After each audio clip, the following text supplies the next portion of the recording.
everybody, Adam here. Today is Friday, March 8th, day before we're gonna turn the clocks ahead.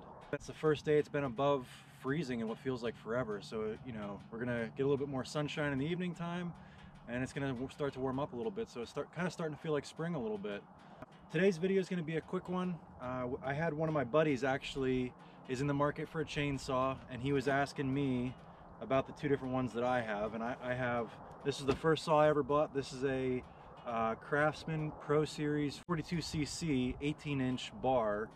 And they use the word Pro Series pretty loosely. I mean, it's an entry-level saw, really.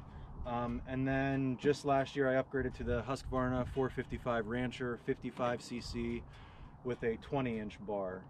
So we're gonna go back to the woods, do a little cutting, do a little time testing between the two saws.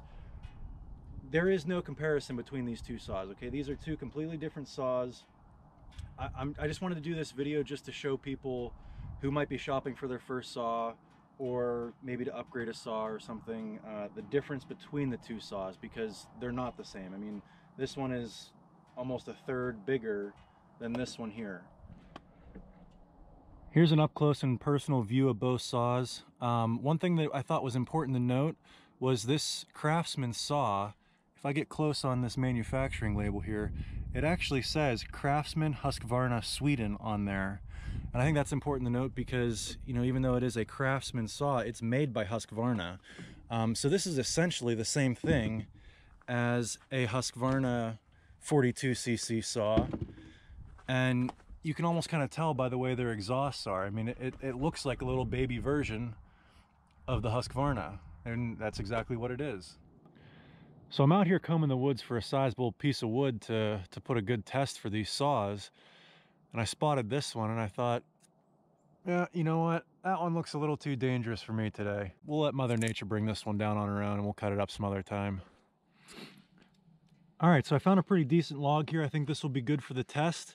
One quick thing I want to do before I get started was mark it. I'm not going to sit here and cut discs because I think that's a waste of wood.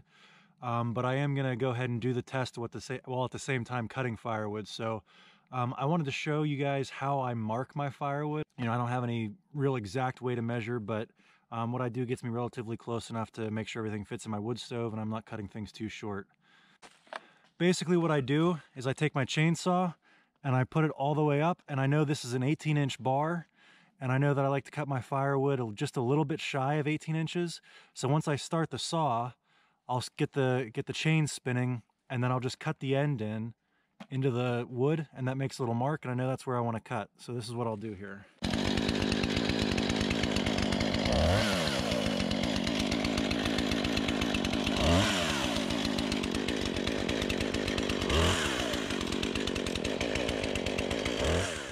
So I just wanted to show you how accurate that method of cutting firewood is. I mean, it's not the most accurate. Could it be more perfect? Yes. But for just quick and easy, I think this works pretty well. All four of those logs are within a ½ inch of each other size-wise. I'll give you another look this way. There you go. All right, so up first, it's going to be the Craftsman Pro Series.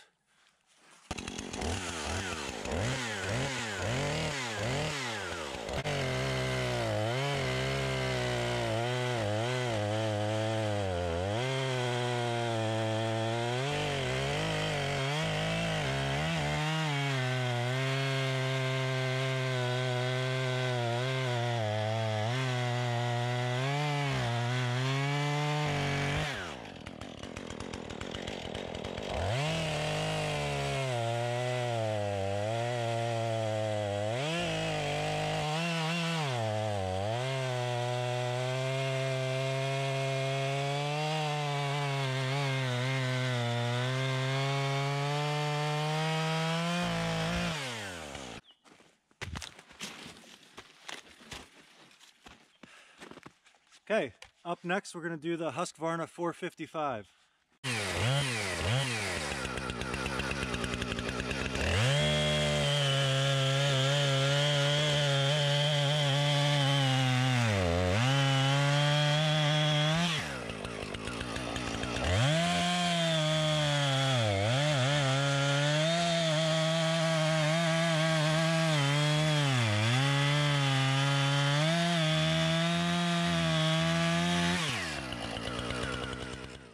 All right, so we cut 4 rounds, 2 per saw, and I don't really have any way to show you that both of these chains were equally sharp because they are both used chains. I did sharpen them recently, but the only thing I could think of was to show you the sawdust. Right there, relatively big chips. This pile and this pile were both from the Craftsman 42cc saw, and then the chips over on these 2 piles were from the Husqvarna 455. So they both have roughly about the same size chips. I don't know if that's a perfect estimate to show you that the chains are relatively about the same sharpness. It's the best I can do for now. So I won't know until I get this video edited and get a little timer up there which one was faster. Well, I do know which one was faster. The 455 was definitely faster. I just don't know by how much. We'll get back to the house, get this video edited, give you guys an idea of how much time you can save by going with a little bit bigger of a saw, or, you know, if you don't cut that much wood, you don't need a big saw like that. You can get by with just a 42cc inch saw. Some people even go with electric. You know, I wouldn't recommend that. I tried that route when I first started. It took me about 2 weeks to decide I needed a gas-powered saw. So I specifically did this video for my buddy Greg. Hopefully he found it useful and helpful, and hopefully it'll help out some other people who are in my situation now that, you know, I was in a couple years ago. I was at the store, didn't know what I needed to get. This one said Pro Series on it, so I bought it. And don't get me wrong, it's a great saw. I love it. It's never failed me. It's always worked great. But it's just a 42cc saw, and I think that anybody that's out cutting firewood needs to have kind of a repertoire of saws. This one now is primarily I use for smaller trees and limbing, and this is what I use to do my big tree felling and bucket up the 18-inch, 24-inch, 30-inch logs. I think I might do another video similar to this one, but in the other one I want to borrow my neighbor's Stihl MS 362. That's a 59cc Pro Series chainsaw compared to, you know, this is like your higher end consumer saw. So I'd like to see what the difference is between those two. And in that video, this one's gonna be the little brother instead of being the big brother. So I think that'd be another interesting video. But anyway, if you enjoyed this video, please hit the like button. Consider subscribing if you wanna see more of our content. The next day or two, the plan is to finish up constructing that portable garage that we've been grading and putting gravel down. So look for that video to be coming out in the next day or two. But anyway, thanks for watching.